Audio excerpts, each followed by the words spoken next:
So what we're going to do is we're going to look at the land going from the north to the south, and then we're going to look at the land going from the west to the east. When we read things in the Gospels and we don't know how things looked, without even knowing it, we envision how those things looked based on what we know. Another good example is when Jesus uses the parable of the farmer, parable of the sower. Many of us have an image of that in our head that is based on what we know about farming. Now, if you grew up on a farm, that's going to be one image. If you didn't grow up on a farm, that's going to be a different image. Okay? So I want to just keep stressing that one of the reasons why we spend so much time on historical backgrounds and on pictures is that a lot of times the geography and the physical location really is important to understanding what's being communicated to us in the Gospels, as well as the Pauline epistles. We're going to start out with a map, and just to get a basic sense of the orientation here.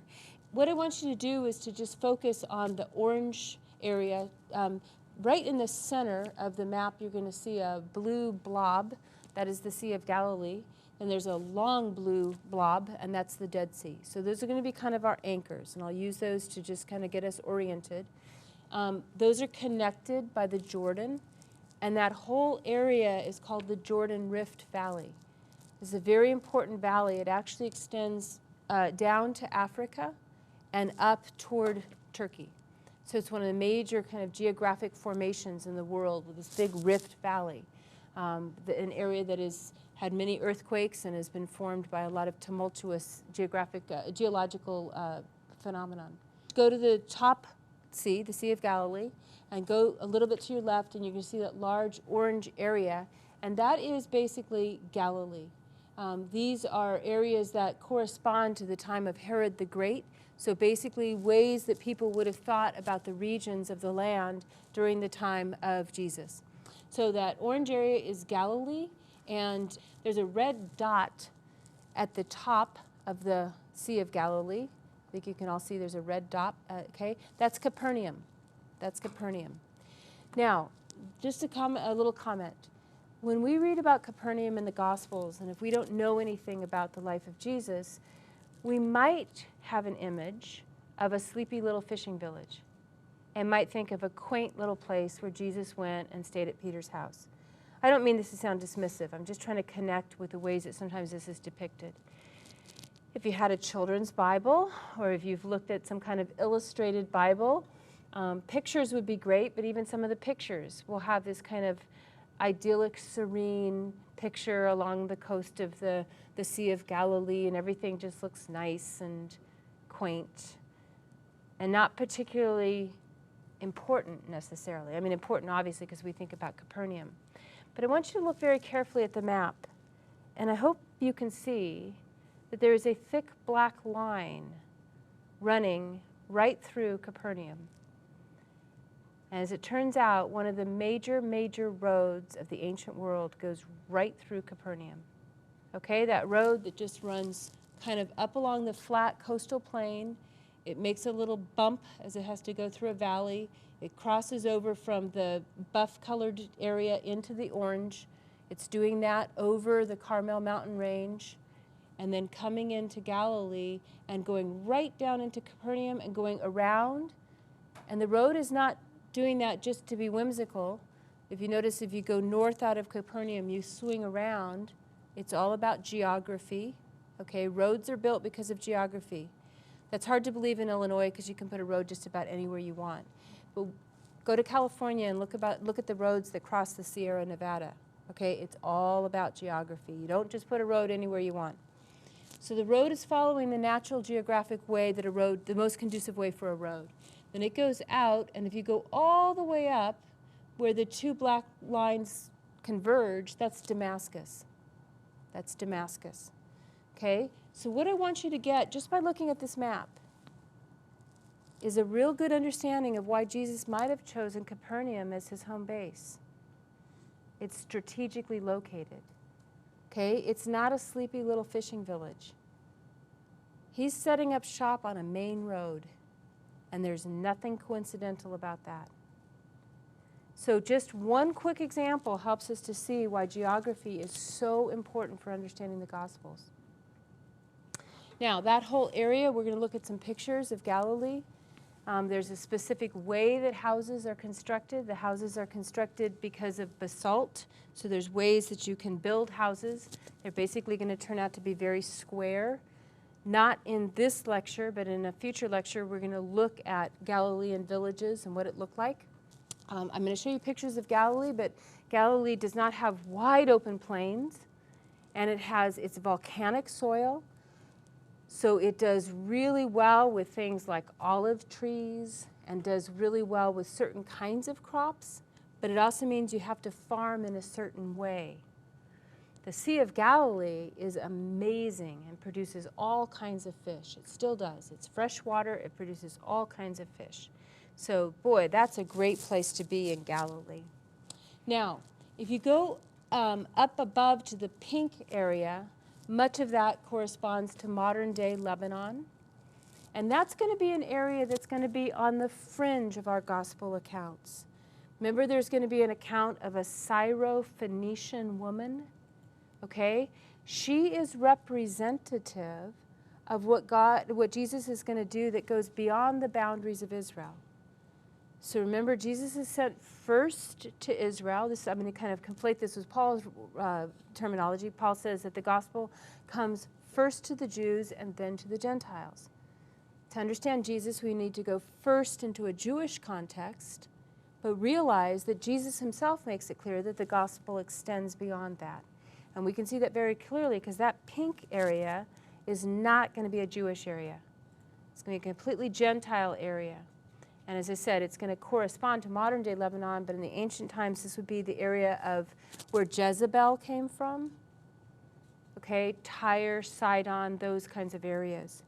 Now, if we move over to the next area that's kind of still that buff color, in the center part of that area up there is Mount Hermon.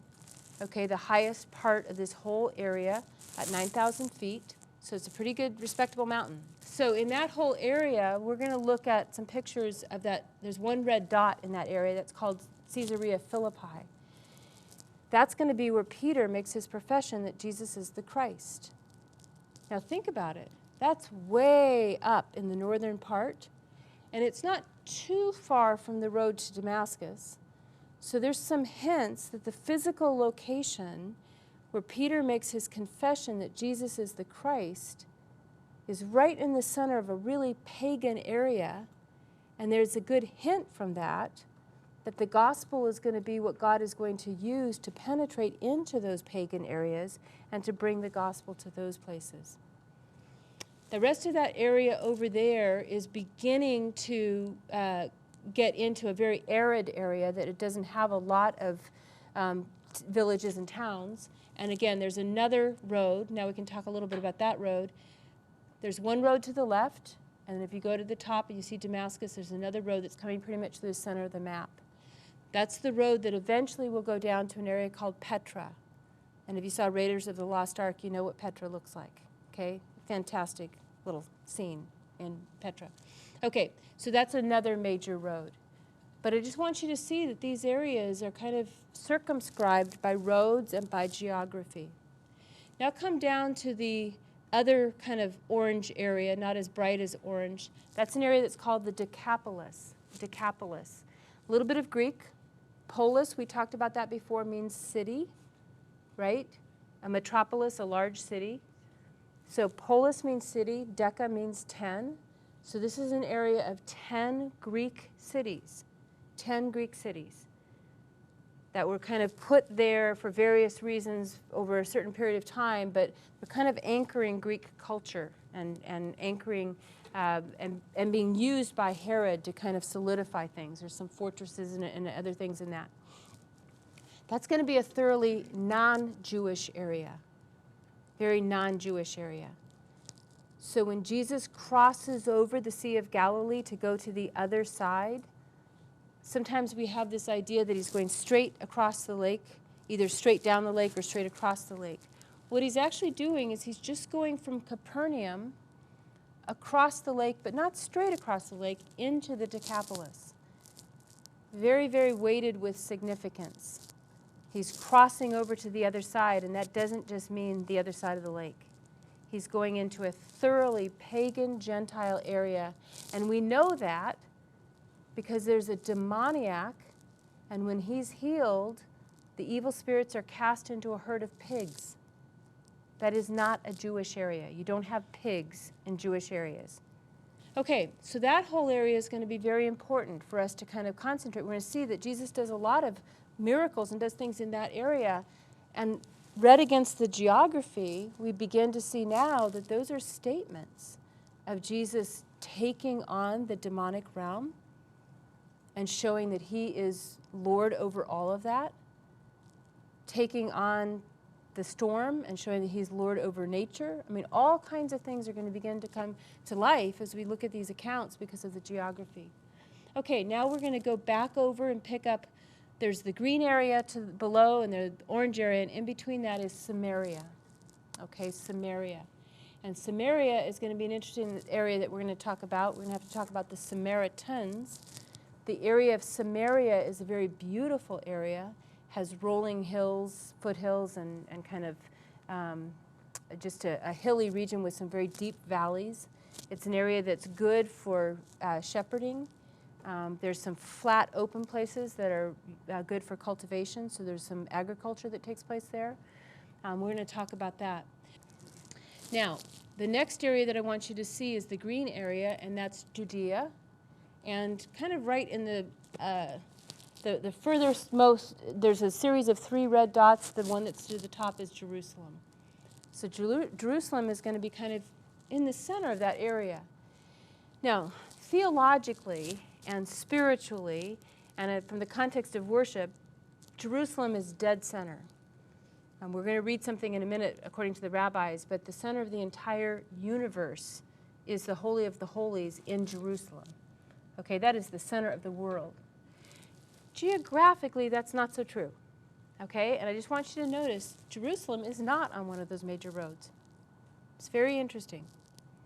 Now, if you were Egyptians running up and down, or Romans running up and down those major roads, Jerusalem is way off the main road. And that's also a little bit counterintuitive to us, because we typically think Jerusalem's got to be the most important place. And again, that's true spiritually, theologically, things like that, but it's not true geographically.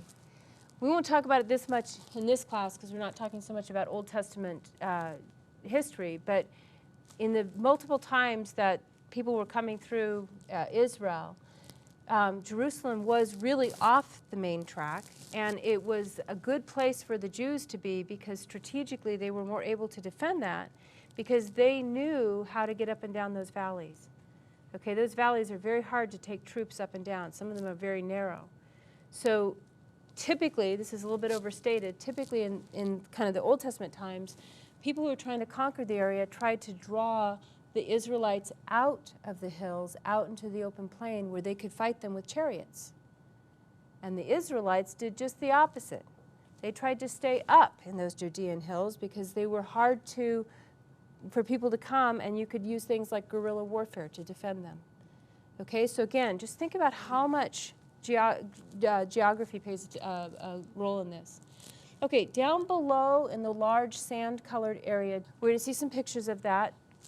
Directly below the green area, that's called the Negev, means desert or south. Okay, so it's this wide open space. We'll see some pictures of it that will really make that clear. We're going to look at the Dead Sea, and then you can't really see it too well, but kind of just to the right and down from the Dead Sea, you're going to see Nabatea. That's the kingdom of the realm of the Nabateans, and in that is Petra. Okay? So that's a very quick, I know we spent a lot of time looking at a map, but what I want you to begin to realize is that physical locations matter. Okay, they really matter. They have an important contribution to our understanding of events in the Gospels. We'll do this also when we look at things like the cities that Paul went to. Many of those are strategically located.